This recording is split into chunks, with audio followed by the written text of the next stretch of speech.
Alors, l'impression par rapport à la conférence de presse de Moupapa?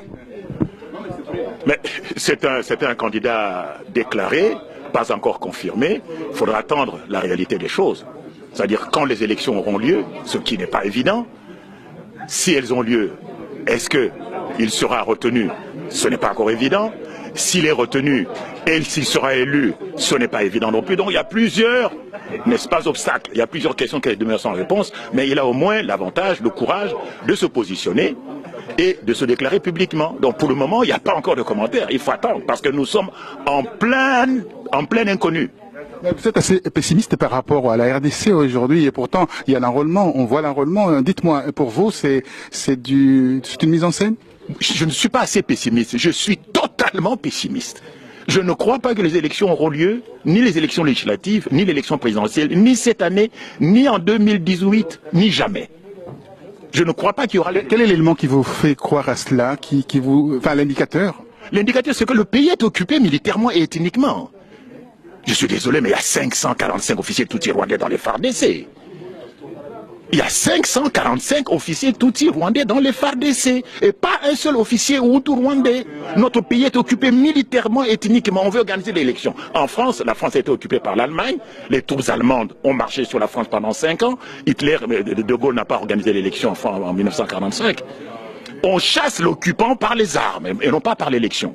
Alors, donc, quand vous voyez cette rébellion en gestation dans les Kasaï, pour vous, c'est une aubaine pour la RDC? Mais ce n'est pas une rébellion. Le territoire de Kamwena Sampo a été vendu par Kabila aux multinationales minières. On demande aux gens de Kamwena Sampo de dégager, de quitter le territoire de leurs ancêtres. Ils se révoltent. Ce n'est pas une rébellion.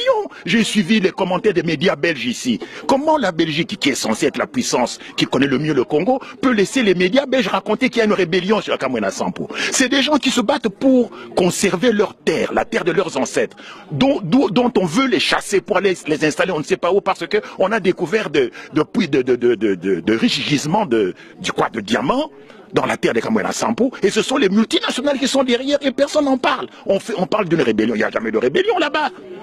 Parce qu'on a assassiné Kamwena Sampo, qui fut un médecin, qui est venu prendre la place de son oncle mort, et selon le droit coutumier, c'est lui qui devait le remplacer. Il a quitté son poste de médecin en Afrique du Sud pour rentrer chez lui, prendre les fonctions de chef coutumier. Quand il arrive là-bas, il est contesté par le gouverneur du Kasaï occidental sur ordre du président Kabila. Il est assassiné. Et c'est ça qui a mis le feu aux poudres. Où est la rébellion là-dedans? Où est la rébellion? Et ce qui se passe au Kasaï occidental, c'est déjà passé au Kivu. Il n'y a plus de chefs coutumiers congolais bantous dans le Kivu. Ils ont tous été massacrés et remplacés par des chefs coutumiers de pacotille. Donc on touche à la chair même du Muntu congolais, c'est-à-dire au chef coutumier qui est le garant de l'identité, le gardien des coutumes et de la terre, et on est en train de les massacrer, de les remplacer par des chefs coutumiers de pacotille. C'est le destin du Congo qui est en jeu aujourd'hui. Donc à Kamwena Sampo, il n'y a pas de rébellion.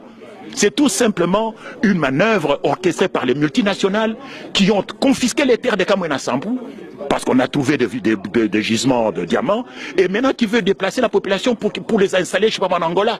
D'où évidemment aussi l'intervention de l'Angola, parce qu'il y a un afflux de réfugiés qui est parti en Angola et qui déstabilise évidemment, qui sème l'insécurité. D'où la mobilisation des troupes angolaises. Donc il n'y a pas de rébellion. C'est un groupe de paysans qui luttent, qui meurent pour la protection, la conservation de la terre héritée de leurs ancêtres. Alors pour vous, l'assassinat, c'est des observateurs des Nations Unies mis sous silence. Donc ça montre bien qu'il y a de complicité des Nations Unies ou de grandes puissances. Mais les deux envoyés des Nations Unies, d'abord, ils sont partis sans protection aucune. Ça, c'est un de deux. On prétend que ce sont les Kamwena Sampo qui les ont assassinés. Mais on entend clairement dans la bande, dans la vidéo montée de toutes pièces par le gouvernement en place à Kinshasa, on entend des gens s'exprimer en lingala. Mais à Kamwena Sampo, dans un coin perdu du Kasaï occidental, qui parle lingala là-bas?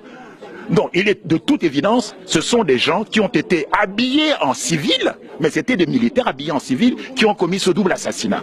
Donc c'est un montage, c'est une mise en scène lamentable pour faire endosser sur les cas Mouena Sampo l'assassinat de ces deux experts des Nations Unies qui ont été lâchement assassinés et mutilés en plus. Donc le crime est signé.